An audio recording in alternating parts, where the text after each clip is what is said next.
chini piuli ye lu ta khi ja ma le kwe tamu de ya mi ji cha pi tha ge ma la a chi ye kwe a pho ma pa piet pi twa de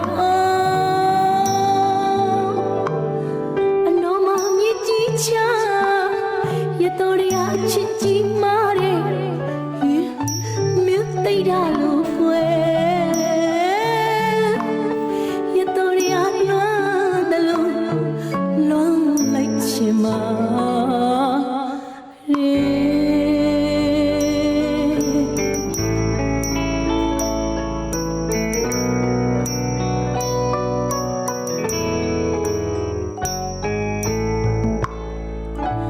Dasi dasi magwe tisa chini piuli ye lubla takhija male kwe tamuria myeji chapi thage mala o chiye kwe apho ma pa pit pi twa de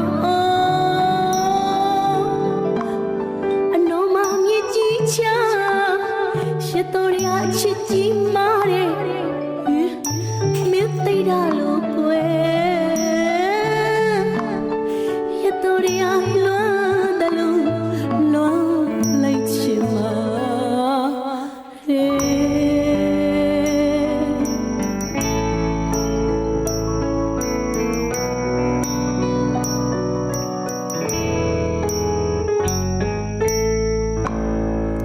Yato Mikin Shwedin ye Jayin ti me Shimi me Yato Mikin Shwedin ye Jayin ti me Shimi me tu Shimi le me Tang on le Thatomu nanga mare Tangale Thatomu nanga kware Tangale Thatomu nanga kware Mong phung pyao de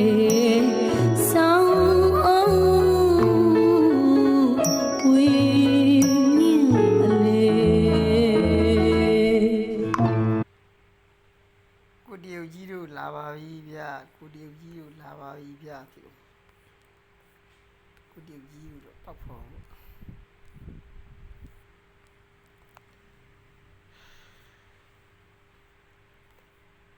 Anh nói rồi xem cái biểu gì, đi lúc sáng ngủ đi, nó được cả là cái nó bài mẹ này sau này, đi mai đi xếp mà, đã đâu có mà. Tỷ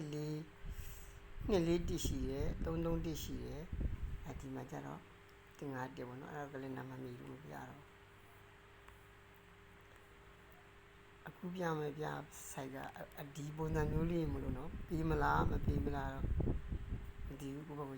chạy thu của nó, rồi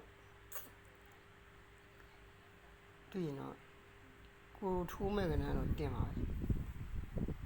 Cô yêu là một đại yêu là, taမျိုးလေးက brain ထိုးမဲ့အစားပေါ့နော်ခက်စက်တယ်မထွက်တာကြာပြီခက်စက်တယ်မထွက်တာလိုက်တွက်နေတာမောတယ်မထွက်ဘူးပေါ့နော်မထွက်လို့လွယ်လေးရလည်းမပေးတော့ဘူးဆိုပြီးချော့တွက်တဲ့ကဏ္ဍလေးတွေညာထွက်မလားဆိုတဲ့အယူဆလေးနဲ့ဒါအဟောင်းလေးကိုပြမယ်ပြီးဒီမှာထိုးဝင်ညာပြ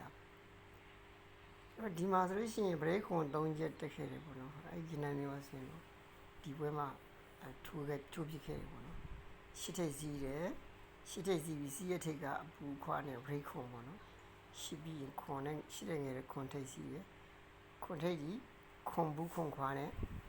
break ခွန်ပေါ့နော်ခွန် ထိပ်စီးဒီမှာ6ထိပ်ခုနကလေး6ထိပ်စီးရပါတော့အဲ့ဘွေးမှာဆိုလို့ရှိရင်665နဲ့656နှစ်ကွက်တည်းထိုးရတယ်ပေါ့ site ပေါ့ပြီးရင်သွားနာရည်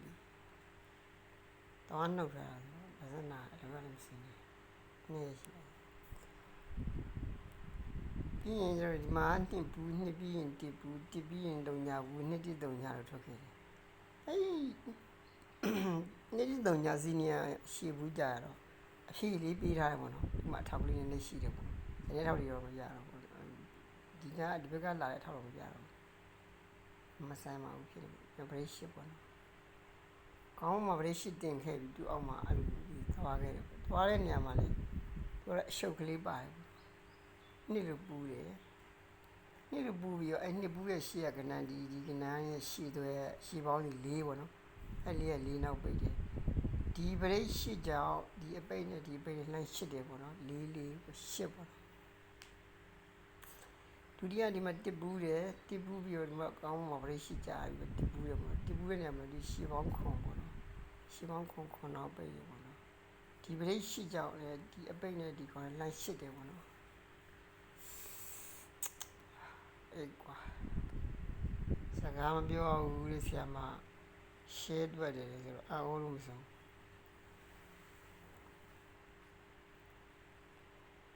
အန်တုံညဘူးတယ်ပေါ့နော်တုံညဘူးပြီးရောဒီတွေ့ရှိရရှေးပေါင်း6က6နောက်ပိတ်တယ်ပေါ့နော်ဒီဗရိတ်ရှိကြောက်ဒီအပိတ်နဲ့ဒီအပိတ်နဲ့လှမ်းချစ်တယ်ပေါ့နော်006ပေါ့နော်အဲ့ဒီမှာလေတွေ့ရထူခဲ့တာဘောကွဲတော့မဖြစ်ဘူးဘာဖြစ်မလဲရှေ့ကလေးနဲ့မားရအဲ့လောက်လွယ်လွယ်လေးရမပြီးဘူးပေါ့နော်မနစ်ကလည်းထိုးရပေါ့နော်လွယ်လွယ်ချေချေလည်းဖြစ်တယ်ပေါ့နော်ခဏလေးအဲ့တော့မတည့်ခဲ့ဘူးပေါ့နော်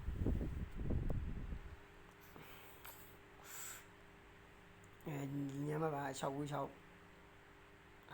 696အဲ့မှာ696မပေါ့ဒီမှာတည့်တူတာ696ဘာတတ်နိုင်နေလဲ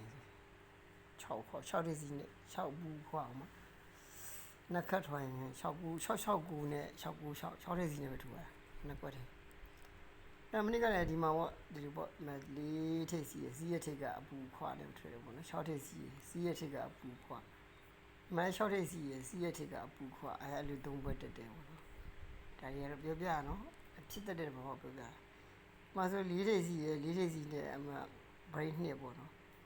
ဒီမှာဆို4တဲ့ငယ်တဲ့3ထိပ်စီ3ထိပ်စီနဲ့ break နှစ်ပေါ့ဒီမှာဆို2ထိပ်စီ2ထိပ်စီနဲ့ break နှစ်ပေါ့နော်အဲ break တက်ရတယ်ထိပ်စီစီနေအောင်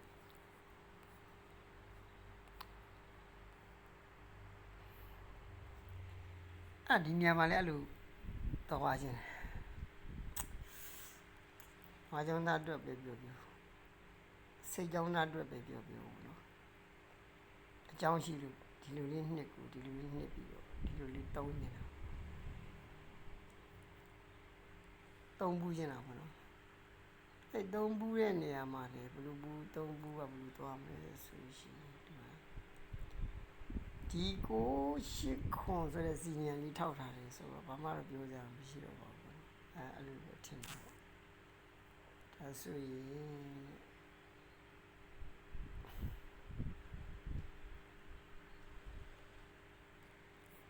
အဲ့တောင်းပူကြ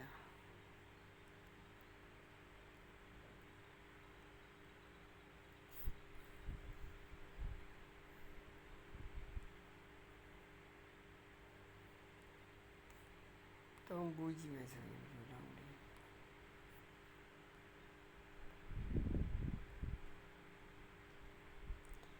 ဒီလမ်းနှစ်ခွက်တော့ပြအရန်နဲ့အခုကြိုက်ဆုံးရတယ်ဟိုမှာဖြည့်ရမယ်ဒီသုံးလုံးပေါင်း9အဲ့သုံးလုံးပေါင်း9လို့ဖြည့်ပြီးတော့သူ့ရဲ့တပွဲကြော်မှာဒီတစ်ဘူးတွေပေါ့နော်တိလို့ပူပြီးတော့ဒီ6လို့ပိတ်တဲ့6ပိတ်တဲ့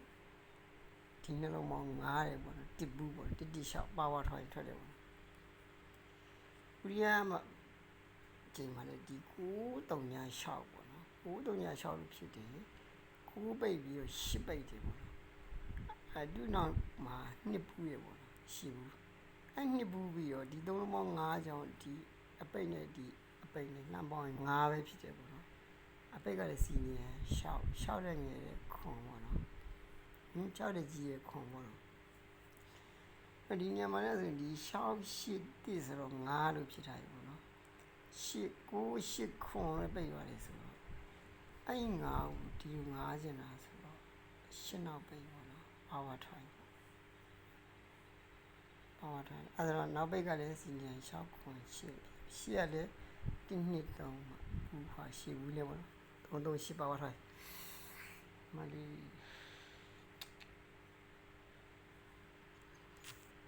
နောက်တာဒီများတော့နောက်တာဘယ်လိုနေဒီမှာနာတာအဲ့တော့ညခါဝင်လာပြီဆိုတော့ကဒီမှာရှစ်ခါရှိတယ်ပေါ့နော်ဟိုအစနာကဏ္ဍလှည့်ဖို့ပေါ့နော်3ထိပ်စီးနဲ့စီးရထိပ်ကအပူခွာဆိုတော့3ခွအခုကြက်ရရှိတဲ့ထိုး3 5နှစ်ခတ်ထွားနဲ့ပါဝါထွားမဲ့ကြိုက်တာဒါ3ကပူမှာ3 5တော့ထွေးနေထိုးရင်လည်းဒီကနေ့တော့ရှစ်ခါလို့ဝင်ပြီဆိုလို့ရှိရင်သူကအဲ့လိုဖြစ်မှာဆိုတော့ဒီနှစ်ကြောင့်ဒီ3လုံးတက်ပေါ့တော့ဒီ6ခါဝင်လို့ဒီ3လုံးတက်တယ်ပေါ့နော်ဒီ3ညခါနဲ့ဒီ3လုံးတက်ပါဆို3တော့ပိတ်ပေါ့နော်အဲ383လေးရတယ်နော်ပြပြကြိုက်တာတော့338ပဲကြိုက်တယ်338ပါဝါထားအလှည့်သွားမှကြောက်ဒီလို3မောင်းချိလဲဆိုလို့ရှိရင်နောက်ပေါင်းရှစ်ခါနဲ့ပေါ့ရှစ်ခါဝင်တယ်ဒီကရှစ်ခါအရှိကြောင့်ရှစ်နှစ်ခက်ကိုဒီ3လုံး1ဒီရှစ်ခါရှိကြောင့်ဒီ3လုံးပေါင်း1ရှစ်ခါရှိကြောင့်ဒီ3လုံးပေါင်း1 83တော့မျိုးလေးရှိတယ်38တော့မျိုးလေးရတယ်ပေါ့နော်17ရ17ပဲပေါ့နောက်ပေါင်း17ရ17ပဲအဲ့3လုံးရှိအဲ့ဒါဂျန်နေရမပြဘူးနော်ဂျန်နေရမပြဘူးရှိတယ်ဆိုတော့မပြဘူးရှိတယ်မှာဘုစုပဲရှိရတယ်ဒီသုံးလုံးမောင်း6တယ်ဒီသုံးလုံးမောင်း6တယ်ဒီသုံးလုံးမောင်း6တယ်အဲ့မပြတော့ဘူးရှုပ်ပါတယ်နော်ပြမယ်ဆိုအများကြီးအဲ့6ပါဝါတိလာအများကြီးမှကျွန်တော် YouTube မှာ right မရှိဘူး subscribe မရှိတဲ့လူကြီးမရှိတဲ့အတွက်လူကြီး20 30ပဲရှိတယ် YouTube ကောက်ဖွင့်ထားတယ်အတရားတင်တယ်မိနစ်များတင်လို့မရဘူးမိနစ်29မိနစ်လားပေါ့မကြော်အောင်လားဖုန်းနံပါတ်တွေပါရိုက်ထည့် email ပါပြန်ရိုက်ထည့်လိုက် YouTube အဖြစ်ပါလိမ့်မယ်အာမ view file တက်ပါတယ်ဒါတော့ဆက်လို့ရှုပ်လူကြီး50ကျော်မှလိုက်လို့ရမှာအဲ့ချက်ချင်ကျွန်တော်ဒီနေ့ချက်မှာ break 3 break ကြိုက်တယ်ဗျာ73 break ရှိတယ်ဗျာဘာကနန်း break ပဲကြပေါ့နော်ကိုမန်းတာ23 break ရှိတယ်ဗျာ break တစ်ခုကြာရင်အဲ့ break 33 break 23 break ကြာရင်အော်ခွက်တစ်ခွက်ထပ်ပြီးရေပြီးမှကြောက်တယ်မထိုး line ပေါ်ထွက်ပြီးရတယ်ပြီးမယ်ထိုးရအောင်ထိုးဘာလဲထိုးစမလို့တော့ဒဲတော့လာမှာဒီ3 break ကိုဒီ73 break ကိုဒီ23 break ကိုဒီဘက်မှာပြမယ်နော် break တော့ကျွန်တော်ကြိုက်တာဒီအောင်တစ်ရှိခတ်တယ်ဒီကကိုဒီမှာ73 break ကို73 break ကြာမှာတော့ကျွန်တော်ခဏအော်ရင်အဲ့အော်ဘော်လေဒီ73 break ပဲထိုးနေတာဘာကနမထွက်တဲ့ break 73လေးရပြီးရတယ်အဲ့ပြီးတာပဲဆိုမဒီပြနားရတာဝဲအစမအသွားလာလေးဖြီးပြမယ်သူလိုက်ဖြီးရဲစာကိုရှူဖြီးသွားမယ်ဆိုတော့ချက်ရှင်းပြမယ်နော်တက်ရှူဖြီးသွားလေးရှင်းပြမယ်ပြောသွားလို့စမ်းနေတယ်ပြောဖြီးနေဒီလုံးမောင်းငားမယ်ဒီညလုံးငားမယ်ဒီလုံးမောင်းငားမယ်ဒီညလုံးငားမယ်ဒီလုံးမောင်းငားမယ်ဒီညလုံးငားမယ်အဲ့ဒါဥမာဒီထဲမှာပြန်ဖြီးရအောင်ထပ်ပြမယ်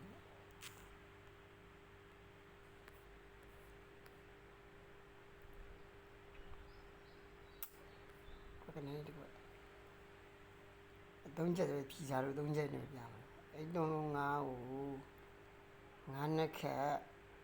ဟိုင်ခါနဲ့ရှီရနဲ့3တယ်အဲ့3နှစ်ခက်ကိုဒီလိုပြန်5မယ်တိရှောက်ကိုရှောင်းနောက်ပိတ်နဲ့ရှောင်းနှစ်ပေါ့တိရှောက်ထွက်တာပေါ့နော်9 3 6 5တယ်5နှစ်ခက်ကိုဒီ ဒီကိုခါနဲ့ဒီရှည်ပေါင်းနဲ့သုံးတယ်သုံးနှစ်ခါကိုဒီအပိတ်နဲ့လှမ်းငားတယ်ဒါအရင်ကတည်းကပြောတော့ကျွန်တော်ဘယ်73ခေါ်တာနော်အော်ဂနန်ဘယ်73ကြာလို့ရှိရင်အော်ဂနန်တစ်ခုချင်းလို့ဒါကမပြချင်းပြချင်းပြအစီချင်းပဲပြောဘယ်73ပဲကြိုက်ဒီနေရာမှာဘယ်73ဟိုကနန်းပေါက်လို့ချင်းပြဒီသုံးလုံးငားတယ်ငါးနှစ်ခါကိုဒီရှစ်ခါနဲ့ဒီရှည်ပေါင်းသုံးမယ်ဆိုရှည်ပေါင်းငါးရှည်ပေါင်း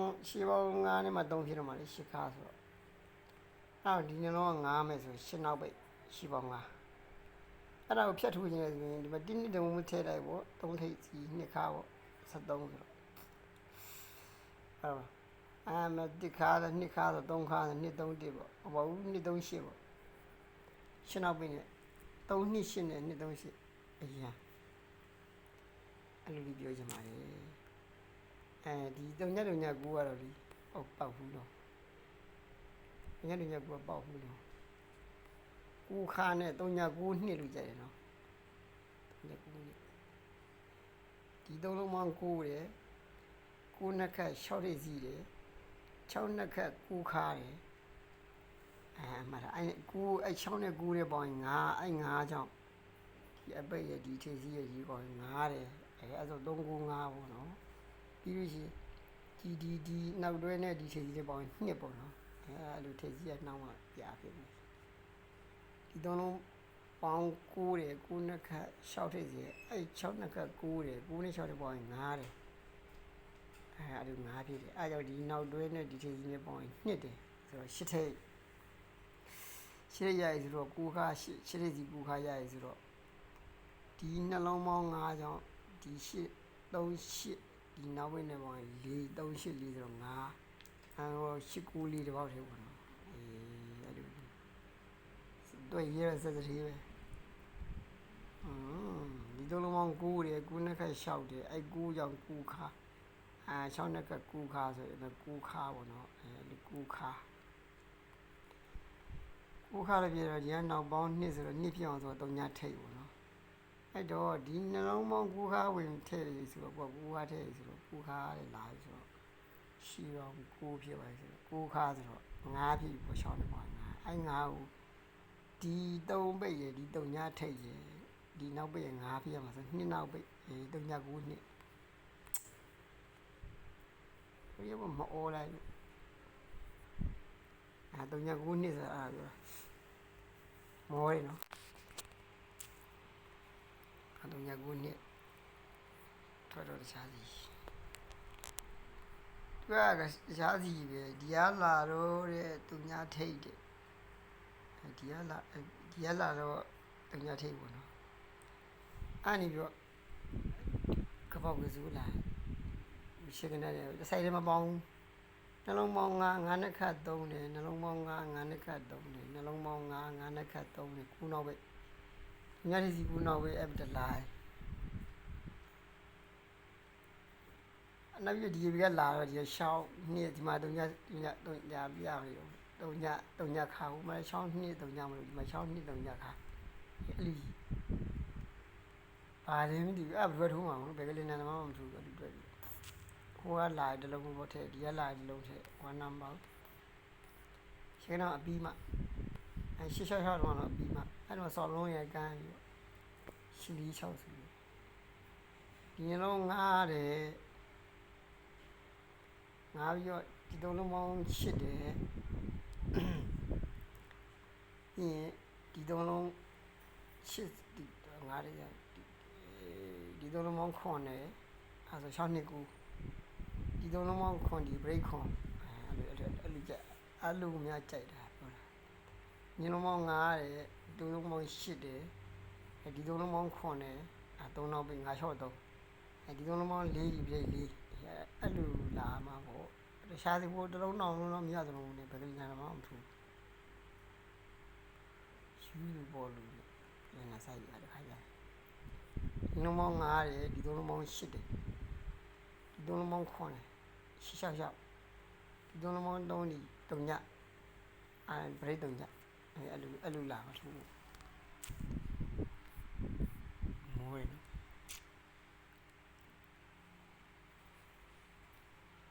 အမကြိုင်ထိုးတာလို့ပရိသုံးလေးတော့စောင့်မယ်လို့ပရိသုံးလေးစောင့်ပြီးထွက်မယ်နော်သူကျွန်တော်တို့ဒီနေ့ရှားနေကိုပါနေကိုဒီပါတော့3လုံးထောင်ဒီလူဝဲထောင်ဒီလူဝဲထောင်လူဝဲ3လုံးထိပ်စီတောင်းနေအဲ့တောင်းထိပ်စီတောင်း3ဘူးလုံးခွာလာပြီ3ဘူးလုံးခွာပါထွိုင်လာမသိဘူးဘာမှထွက်တာပါလည်းမသိဘူးကနေရှောက်တီးရှောက်တီးတုံညာ9ရတာအားရပြလို့ကလေးနားလည်းမပြရအခုလည်းလို့ပေါ်တော့မိနစ်ကထေးသေးတော့နောင်းနေဆိုတော့အလုပ်လေးရှိရပါတော့အဲ့ရှိကဆိုတော့ပြောရင်တော့ရှိလို့လဲပေါ့လဲထိုးပါတော့ဟို383နဲ့383အဲ့လိုလဲထိုးပေါ့ဘာလို့လဲဆိုဒီကလာဒီရှောက်ဒီတုံးလုံးမောင်းရှောက်ပေါ့နော်အဲ့တုံးလုံးမောင်းရှောက်ပြီးအလိုလိုက်အရှောက်ရရှစ်ခါရှင်းနေပဲရှောက်ဘဝတည်းရှစ်ခါရှောက်ဘဝတည်းအလောင်းမရှိခါဒီစနမောစတိနဲ့ရှစ်ခါလာမယ်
ပြစ်ပြီးသွား